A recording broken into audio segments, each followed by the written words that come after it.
Halløj! Så har jeg valgt at lave en korttrækning, og det er på kærlighed. Den er tidsløs, så det vil sige, at uanset hvornår det er, du bliver tiltrykket af den her video her, så kan du altid gå ind og se den. Det kan være, at i dag, så bliver du tiltrykket af en bunke, og på et senere tidspunkt, så bliver du tiltrykket af en anden bunke. Det er her nu energi, når det er, du bliver tiltrykket af noget. Så det er det i den her korttrækning her, du bliver tiltrykket af i dag, det er til dig nu. Og hvis du tager den her video senere, ser den senere hen, og du bliver tiltrykket af en anden korttrækning, så er der nogle andre budskaber til dig. Det du gør, det er, at du vælger en bunke, hvis du ikke allerede har valgt en bunke, og du vælger bare den, du føler mest sådan tiltrykket af. Eventuelt så kan du lige sådan, lige slappe af, trække vejret dybt ind igennem næsen, ned i hele kroppen, ud igennem munden. Og så kan du vælge et kort. Det er bunke 1, 2, 3. Og ja, det er jo på kærlighed generelt. Og så vil jeg indtil bare gå i gang. Og så går jeg i gang med bunke 1. Hvad har jeg til jer? Lige dem her ud til siden her.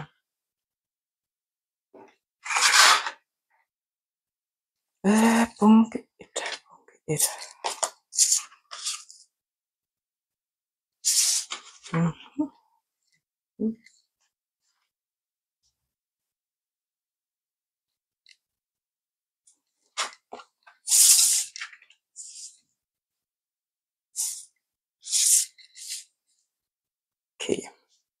Først og fremmest det jeg får ind her, det er at lige nu så er du i noget, hvor det er, at du har svært ved at ånde, du har svært ved at mærke dig selv, du har svært ved at føle dig selv, du har svært ved egentlig at, jamen hvad er det egentlig, at du føler, hvad er det egentlig, at du gerne vil, og også lidt som om du bliver presset til noget, du føler dig rigtig meget presset, og du føler at altså det er bare generelt rigtig, rigtig svært at være her, og det er rigtig, rigtig svært at være i det her. Altså der er noget her, hvor det er svært at være, og du har svært ved at udtrykke dig selv, og du har svært ved at kommunikere også og sådan noget. Altså du føler dig rigtig, rigtig meget begrænset og holdt tilbage. Og det er som om du udlever ikke dig selv fuldt ud.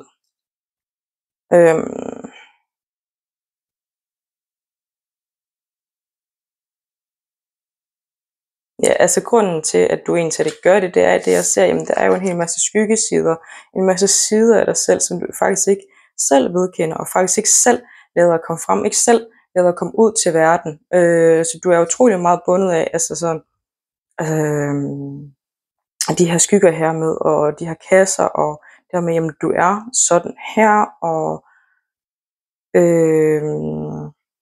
altså der er virkelig nogle ting her, du ikke har vedkendt ved dig selv, og derfor heller ikke har kunne folde dig selv fuldt ud. Altså når det er, at du ikke tør stå ved dig selv fuldt ud, alle de her sider, der er inde i dig, når du ikke tør stå ved dem, integrere dem og sådan noget, så er det, at du har rigtig, rigtig svært ved at føle dig fri. Man har sindssygt svært ved at føle sig fri, når man ikke er autentisk. Man har sindssygt svært ved at føle sig fri, når det er, at man ikke tør udleve alle de her sider af sig selv, og er bange for, hvordan omverdenen reagerer, og er bange for, jamen bliver jeg ikke elsket, hvis det er, at jeg også er sådan her, og hvis jeg også gør sådan her, bliver jeg så ikke elsket. Og det er rigtig meget noget, der fungerer, eller ikke fungerer, det er rigtig meget noget, der sker inde i dig, det her. Det er en proces inde i dig, hvor det er, at du er bange for at være dig selv fuldt ud, og når det er, at du ikke tør være dig selv fuldt ud, så er du også begrænset, så er du også fanget. Og især når frygt også kommer ind over det. Det er ikke mega fedt at så gå med den her frygt her og sådan noget. Det er faktisk rigtig, rigtig irriterende, og det kan være så drænende, og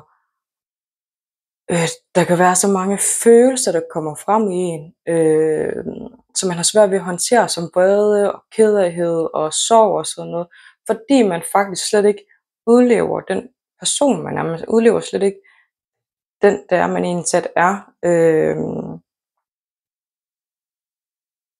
Ja, det er indtil det, jeg så mærker, altså der er meget her Du er ikke dig selv fuldt ud, og du tør ikke stå ved dig selv, du tør ikke stå ved alle, siger jeg, alle dine sider, du tør ikke stå ved hele dig. Der er noget af dig, det kan du godt stå ved, tør du godt komme frem med, men der er bare rigtig, rigtig meget her, som du skjuler for omverdenen, som du skjuler for eventuelt en relation, som du skjuler for dig selv, som du skjuler for din familie, whatever, altså, der er noget her, du simpelthen skjuler for alle andre mennesker, og inklusive faktisk også dig selv. Og det er det, der gør, at du bliver holdt fanget. At du kan ikke udleve dit fulde potentiale, når du ikke tør stå ved dit fulde potentiale.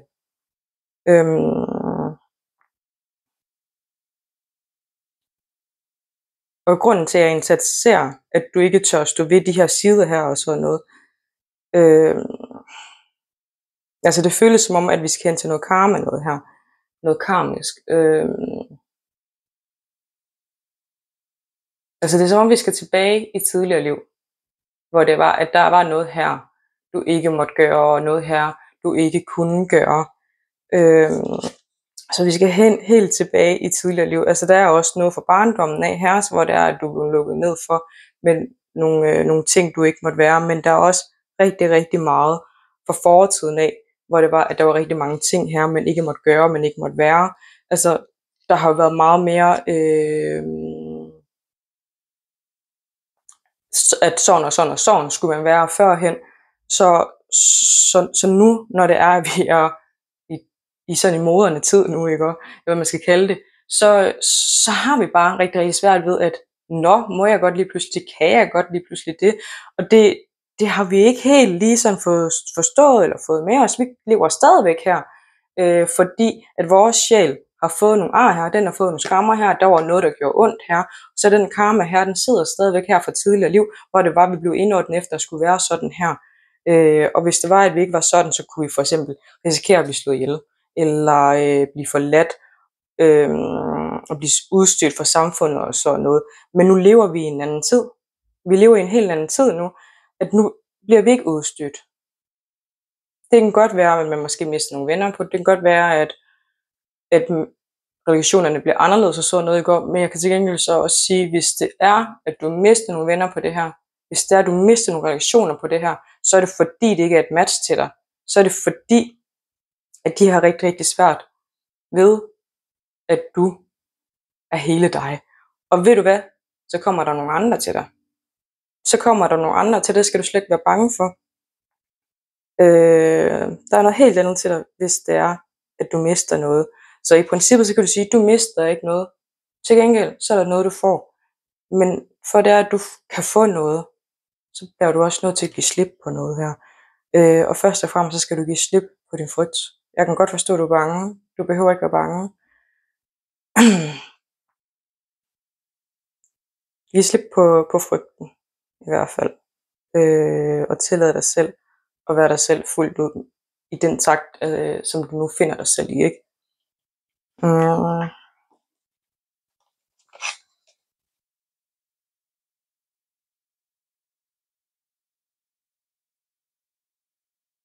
Ja, så ser jeg jo indsat, altså når det er, du har gået igennem det her arbejde her, med hvor du har skulle acceptere dig selv og give slip på nogle ting, og sådan noget, ikke? Ser jeg jo faktisk, at der kommer jo meget, meget mere kulør på hverdagen, og i dit liv, og sådan noget, og faktisk også i dit kærlighedsliv. Der vil komme meget, meget, meget mere til dig. Så det vil være meget mere magisk, end det du hidtil har forestillet dig i hvert fald. Det er ikke bare det samme. Det er ikke bare det samme og det samme og det samme. Der vil ved med at udspille sig. Der vil komme noget nyt til dig, fordi du har ændret dig, fordi du har gennemgået en proces, så der kommer noget, der matcher meget mere til dig. Om det er, at du er i et forhold nu eller ej. Altså hvis du er single, så kommer der en person, som matcher meget mere til dig. Hvis du er i et forhold, og det bliver ved med, at det skal være det forhold der, så kommer I til at matche meget mere sammen. I kommer til at være meget mere trygge ved hinanden, og være meget mere jer selv, og være meget mere, så jeg mærker sådan, legende, kærlig, sjov energi. det vil være meget, meget bedre for jer i hvert fald. Og det jeg fandt, det var også det her med, altså alt arbejde, selvom du er i en relation til en anden person og sådan noget, ikke? Og du ønsker, at der skal ske noget her, der skal ske en forandring her, så alt arbejde, det starter inde i dig. Du skal ikke gå hen til den anden person og sige, jamen du skal arbejde sådan og sådan og sådan med det der med dig. Du starter med dig selv, og så starter du med at arbejde med dig selv, og så helt automatisk, når det er, at du arbejder med dig selv, så arbejder den anden person også med sig selv. Man spejler hinanden, når det er, at man er i et forhold sammen.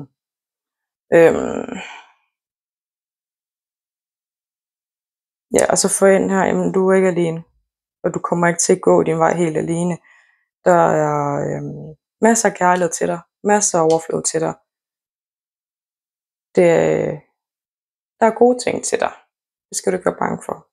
Og det er nok det, du i virkeligheden er bange for, at tænk nu, hvis jeg mister. Tænk nu, hvis det er, at jeg ikke får noget godt ud af det her og sådan noget. Men tværtimod, gå den her vej her, og så vil du faktisk få det endnu bedre. Og det, der vil komme til dig, vil være endnu bedre. Altså du vil både få det endnu bedre indeni, men du vil faktisk, altså dine resultater udadtil, vil også være meget, meget bedre for dig. Og kærligere for dig. Det var det, jeg havde til dig. Bunke 3. Nej, bunke 1. Det var en talefejl. Bunke 1, det var det, jeg havde til dig, bunke 1. Så går vi videre til bunke 2. Så kan man se.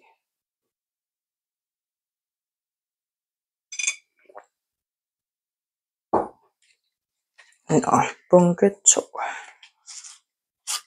Mm-hmm.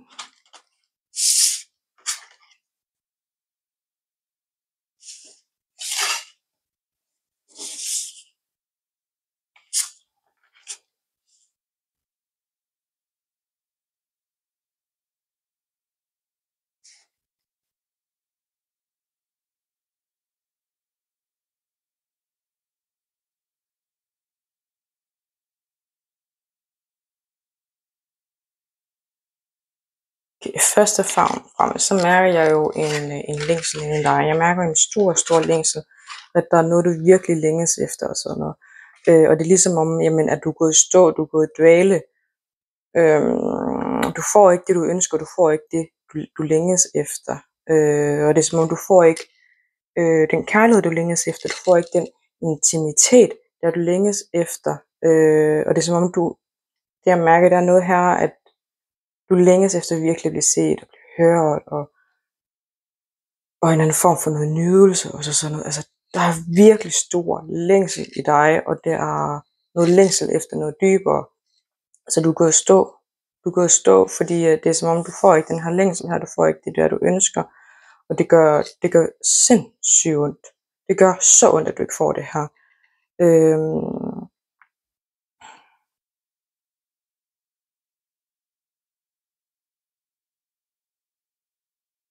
Og det er lidt som om,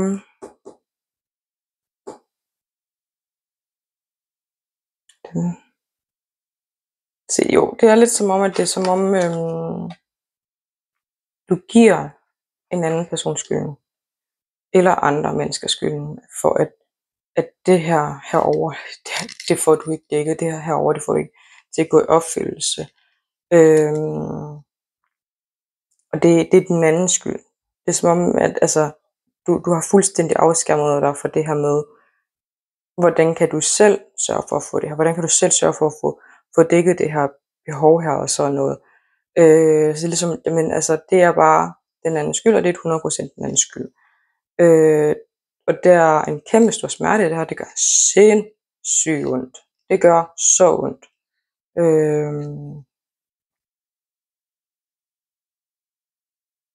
Og det er lidt som om, kan han ikke bare se mig? Kan han ikke bare forstå mig? Rumme mig? Være der?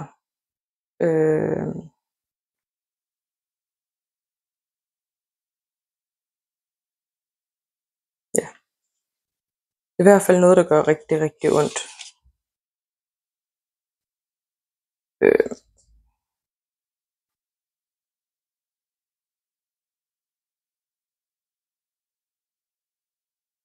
Se, der er noget her, du skal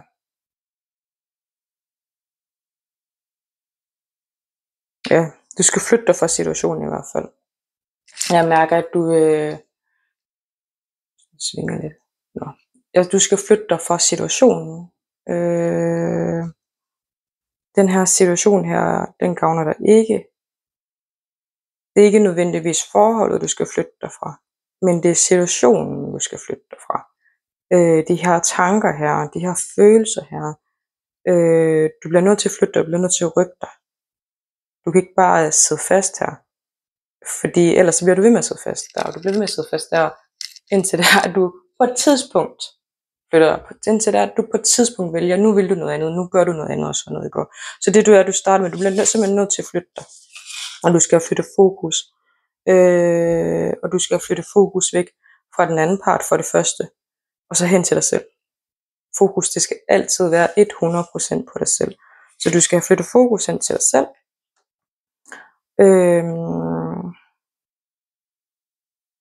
Og så er det faktisk her, at du skal lære at nyde dig selv. Du skal lære at være der for dig selv. Du skal lære at rumme dig selv, rumme alle dine følelser, rumme alle dine sider. Og du skal lære at forstå dig selv. Forstå dig selv, hvorfor at du har det sådan her. Hvorfor er det egentlig, at du føler de her ting her og sådan noget, ikke? Det er din opgave at forstå dig selv. Det er din opgave at rumme dig selv. For hvis du ikke gør det, så vil du aldrig nogensinde føle, at modparten vil komme til at rumme dig. Du vil aldrig nogensinde føle, at modparten vil komme til at forstå dig. Så du bliver simpelthen nødt til at få flyttet fokus. Fokus skal hen på dig selv, hvor det er, at du lærer at rumme dig selv. Hvor det er, at du lærer at forstå dig selv. Og så samtidig flytte fokus hen på nogle andre ting også. Så få flyttet fokus hen på dig selv og på de her ting, du godt kan lide. Lav nogle ting, du godt kan lide. Lav nogle ting, som du føler, du vokser af. Hvor det er, du føler, at nu udlever du dig selv. Måske har du brug for at studere. Lære noget nyt. Lære nogle nye ting. Være kreativ. Træne. Rydde op. Lære nogle nye mennesker at kende. Whatever. Altså få flyttet fokus. Så den ikke er hen på ham. Og hvad det er, han føler om dig. Og hvad han kan give dig. Men i stedet for, hvad kan du give dig selv? Hvordan kan du rumme dig selv? Og hvad kan du gøre for dig selv?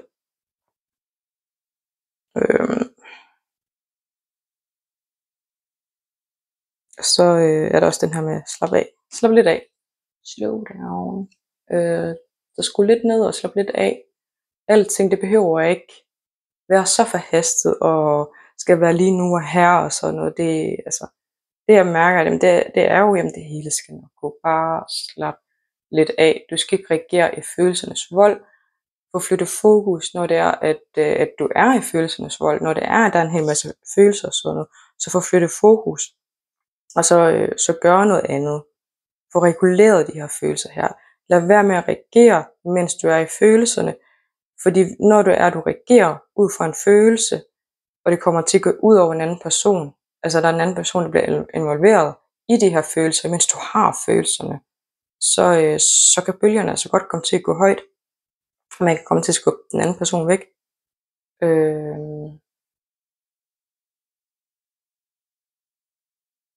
Ja, det er i hvert fald ikke gavnligt, og det kan også være, at den anden person kommer til at skubbe dig væk, eller kommer til at såre dig.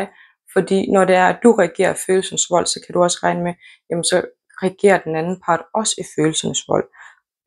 Og det er vigtigt at altid blive hen på egen banehalvdel. Få flyttet fokus, slap af, og slap især af, når det er, at du kommer i alle de her følelser her. Så kommer det altså til at gå meget, meget, meget, meget bedre. Ja, det var det, jeg havde til dig, bunke 3. Nej, nu sagde jeg det igen, bunke 3. Det sagde jeg også for bunke 1. Nå, det var det, jeg havde til dig, bunke 2. Og så vil jeg gå videre til bunke 3. Spændende, hvad det den har. Og jeg bliver ved med at sige, bunke 3 ved de andre.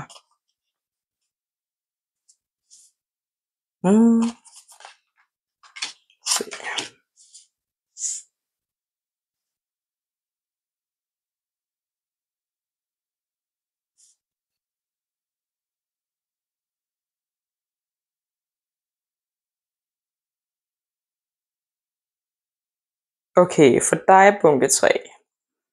Så mærker jeg jo helt klart, at du står over for en helt ny begyndelse. Altså som om der har været en hel masse afslutninger her på det sidste, og måske så går du stadigvæk igennem nogle afslutninger. Men du står over for en helt ny begyndelse, og det kan altså godt virke rigtig, rigtig skræmmende. Og det gør den, fordi at du ved ikke, hvad der er om bagved kulissen her. Du ved ikke, hvad er det næste, hvad kommer der til at ske, og hvordan kommer fremtiden til at se ud, og sådan noget. Jo.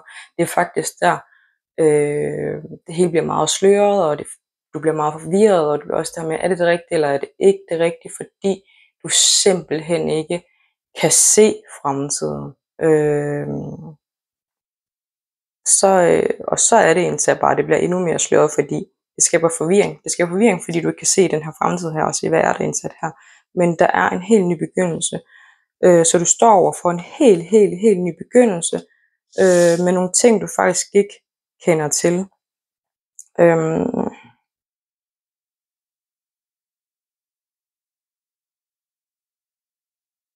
Ja. Og jeg mærker her, det er jo det her med, at du har jo også en kæmpe stor skaberkraft, og du har jo selv skabt det her, du har selv bedt om den her nye begyndelse, du har selv bedt om det her, du gerne vil have, det der nu skal ske, det du gerne vil have, ikke? Det har du jo selv bedt om.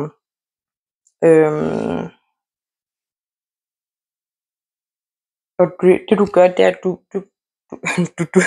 ja, det du har bedt om, det er jo det her med, at du er stadigvæk i gang med at skabe, du er stadigvæk i gang med at ja, så ligesom hende her, hun er ved at væve, ikke? Altså du er ligesom stadigvæk i gang med at væve hele det her stykke her, og sådan noget, ikke? Altså du er lige begyndt på den her nye begyndelse her, du er på vej ud på, ikke? Så du er stadig i gang med at skabe. Det er stadigvæk noget nyt. Vi ved ikke, hvordan hele tapetet kommer til at se ud, ikke? Vi ved ikke, hvordan hele maleriet kommer til at se ud, eller hvis man skal forestille mig, hvis en trøje, vi ved ikke, hvordan trøjen kommer til at se ud. Altså, du er lige startet. Giv det en chance, og se, hvad der indtaget sker. Først bagefter kan du se, nå, det var det her, jeg fik ud af det. Og fedt nok, fordi jeg mærker jo indtaget, jamen altså, du er jo god til at skabe, ikke? Du er jo god til at kreere, du er jo god til at få noget til at fungere og sådan. Altså, du er jo virkelig god til det her manifestation. Du er virkelig god til at skabe. Du har en god skaberkraft. Men altså, der er rigtig meget usikkerhed, der spiller ind i det. Noget med, altså, jeg ved ikke, hvad der kommer til at ske. Jeg ved ikke, hvordan der kommer til at fungere. Jeg ved ikke, hvordan min hverdag kommer til at se ud, og sådan noget. Men slap af. Slap helt af. Og det er ikke meningen, du skal vide det. Og det er jo også en af dine læringer, det her med, slap af, tag et skridt ad gangen. Du står for en helt ny begyndelse. Har tillid til det her. Har tillid til dig selv. Det er mega vigtigt her, at du har tillid til dig selv. Og det du egentlig også skal lære her, det er det her med at få åbnet op for dit hjerte. Du skal have åbnet op for dit hjerte her. Og det er lidt som om den her person her, der enten er i dit liv, eller er på vej ind i dit liv, eller som du møder lige om lidt, skal hjælpe dig med at åbne op. Han eller hun skal hjælpe dig med at få åbnet op for dit hjerte. Og hele dit hjerte. Og også at lære at elske dig selv. Altså personen får dig ikke til at elske dig selv. Det er ikke personen, der får, altså det er ikke, personen kommer ikke ind og åbner dit hjerte. Personen kommer ikke ind og får dig til at elske dig selv og sådan noget. Det er dig. Nu skal du vide her, altså det er også skaberkraften her. Det er dig, men fordi du møder den her person her, eller har mødt den her person her, så møder du de her læringer her. Og du møder de her ting her, der gør, at du begynder at åbne for dit hjerte. Der gør, at du begynder at få hele på dit hjerte. Der gør, at du begynder at få hele på alt det. Så kom det snavs der. Nå, det var så sjovt, at jeg tænkte på snavs. Men altså ja, at du også lærer at få hele på alt det her snavs, der som sætter sig i dit hjerte, altså sorg og svigt og traumer og sådan noget. Det er det, du skal til at hele på nu, som den her person kommer ikke og redder dig, personen kommer ikke og healer på de her ting her, og kommer og tager det fra dig. Personen her kommer, og så viser det, du ikke er blevet healet på, og hjælper dig med det. Altså, ikke ved at gå ind og hele på de her ting her, men personen hjælper dig med det, ved at du generelt bare møder personen. Det er ren energi, ved at du bare møder personen, ved de her gange, du bliver trigget af personen, men også samtidig med, at personen rummer dig, personen lytter til dig, personen forstår dig til en vis grænse, for eksempel, men personen prøver stadigvæk på at være der for dig, og rummer det her. Og er der stadigvæk, selvom det er, at du har alt det her med bagagen, så er personen der stadigvæk. Og det er rigtig meget det her med, at du skal selv lære at rumme det her, og navigere i det her. Så det du skal til, det er jo indtil, at du skal til at så gennemgå en kæmpe stor hjertehealing. En kæmpe stor hjertehealing kommer du til, at så jeg skal gå igennem sammen med den anden person. Det fornemmer jeg faktisk også, den anden person skal til igennem en kæmpe stor hjertehealing. Og det er derfor, at nu ser jeg det faktisk her, I kommer til at trigge hinanden så utrolig meget. Ja, I kommer faktisk til at trigge hinanden så utrolig meget. Men I har samtidig bare så utrolig meget til hinanden også. I kan lære rigtig meget af hinanden, og I kan hjælpe hinanden rigtig meget. Det handler rigtig meget om, at det her med at lære at acceptere og lære at rumme, og vide, at altså, du kommer ikke til at fjerne det, der er sket i din fortid. Han kommer heller aldrig til at kunne fjerne det, der er sket i hans fortid. Eller hun kommer ikke til at kunne fjerne det, der er sket i hendes fortid. Men at lære at rumme det, og lære at være med det, lære at acceptere det, og så bare være med det, så det er, at det faktisk ikke er noget, der kommer, altså så det ikke er noget, der kommer til at påvirke så meget mere.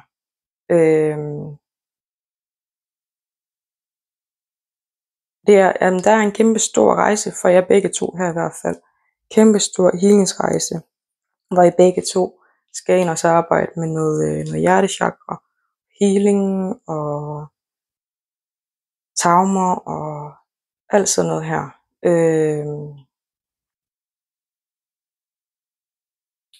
Ja, og I lærer at elske igen. Du lærer at elske igen. Og på en helt ny måde, en helt anden måde. Og det er derfor, det er så uvist og så ukendt og så skræmmende på samme tid. Fordi det her, det er noget helt ud over det sædvanlige, end hvad det er, du ellers har prøvet, og hvad du ellers har oplevet før. Men du møder det her nu, fordi nu er du klar, og du er klar til at gå igennem den her healing her.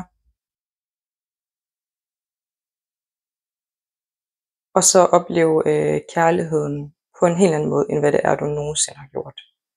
Ja, det var det, jeg havde til dig, punkt 3. Så ses vi. Hej hej.